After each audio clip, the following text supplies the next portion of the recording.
आज हम उसी अध्याय में आगे बढ़ते हुए प्रश्नावली 5.1 का प्रश्न क्रमांक 1 का क्वेश्चन नंबर 2 करेंगे। क्वेश्चन 2 है, किसी बेलन में उपस्थित हवा की मात्रा जबकि वायु निकालने वाला पंप प्रत्येक बार बेलन की शेष हवा का 1/4 भाग बाहर निकाल देता है।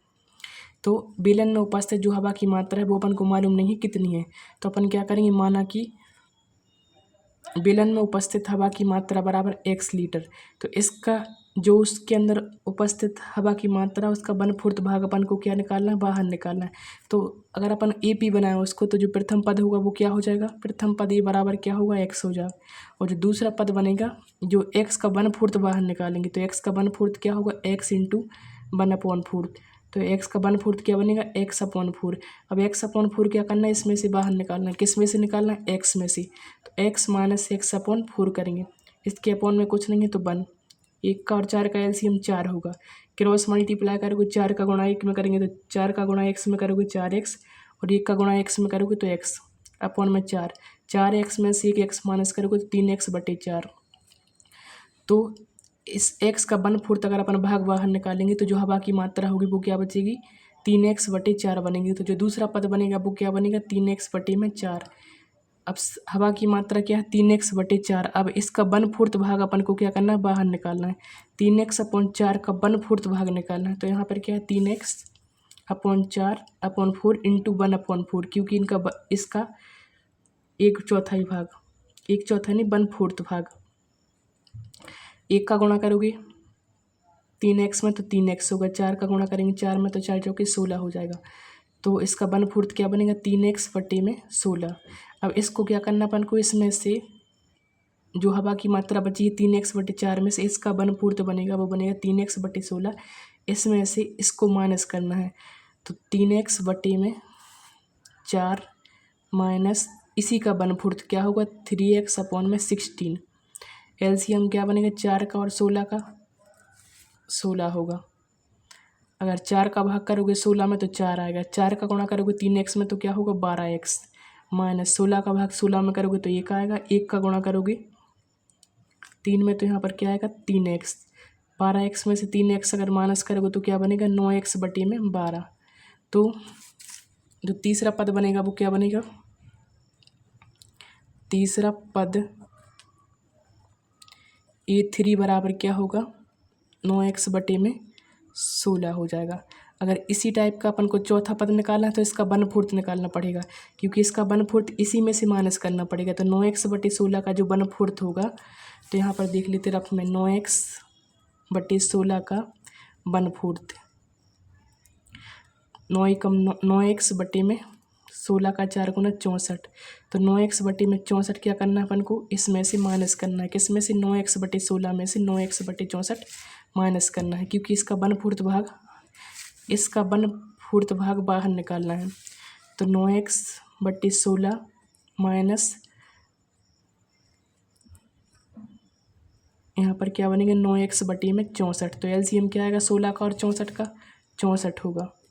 16 का भाग करोगे 64 में तो 4 बार जाएगा। 4 का गुणा करोगे 9x में तो 36x माइनस 64 का भाग 64 में करोगे तो 1 आएगा। 1 का गुणा करोगे 9x में तो 9x। 36x में से अगर 9x माइनस करोगे तो 27x/64 बनेगा। तो जो चौथा पद होगा वो क्या होगा, 27x/64, क्योंकि इसका 1/4 भाग अपन ने इसमें से क्या किया, माइनस किया। इसका 1/4 क्या बना था, 9x/64। तो 9x/16 में से 9x/64 बाहर निकालोगे तो क्या बनेगा, 27x/64 बनेगा। और ये क्या हो जाएगा, A4 हो जाएगा चौथा पद। तो देखना है जो ये सूची बन रही है वो समांतर श्रेणी है कि नहीं है। तो समांतर श्रेणी चेक करने के लिए अपन दो क्रमागत पदों के बीच में क्या निकालेंगे, अंतर निकालेंगे। अगर दो क्रमागत पदों के बीच का अंतर क्या है, समान है, तो इसको अपन क्या बोल सकते हैं कि यह श्रेणी समांतर श्रेणी है। अगर AP के फॉर्म में देखें तो AP क्या बनेगा, प्रथम पद क्या है, x है। दूसरा पद है वो क्या है, 3x/4 है। जो तीसरा पद है वो क्या है, 9x/16। जो चौथा पद है वो है 27x/64। तो अगर अपन डिफरेंस चेक करना है तो D का मान कैसे निकालेंगे, A2 माइनस A1। A2 का मान क्या है, 3x/4 माइनस A1 का मान क्या है, x। इसके अपॉन में कुछ नहीं है तो 1 है। 1 का और 4 का एलसीएम क्या बनेगा, 4 बनेगा। अगर 4 का भाग 4 क्रॉस मल्टीप्लाई कर तो 1 का गुणा करोगे तो 3x होगा और 4 का गुणा करोगे x में तो माइनस के 4x प्लस का 3x और माइनस का 4x क्या होगा, माइनस के x/4 होगा। तो जी क्या हो जाएगा, डी का मान। अब एक बार और निकालेंगे डी का मान, कम से कम डी के जो कम से कम 2 बार सारबंतर अपन चेक करेंगे। अब D2 निकालेंगे तो D2 कैसे आएगा, A3 माइनस A2।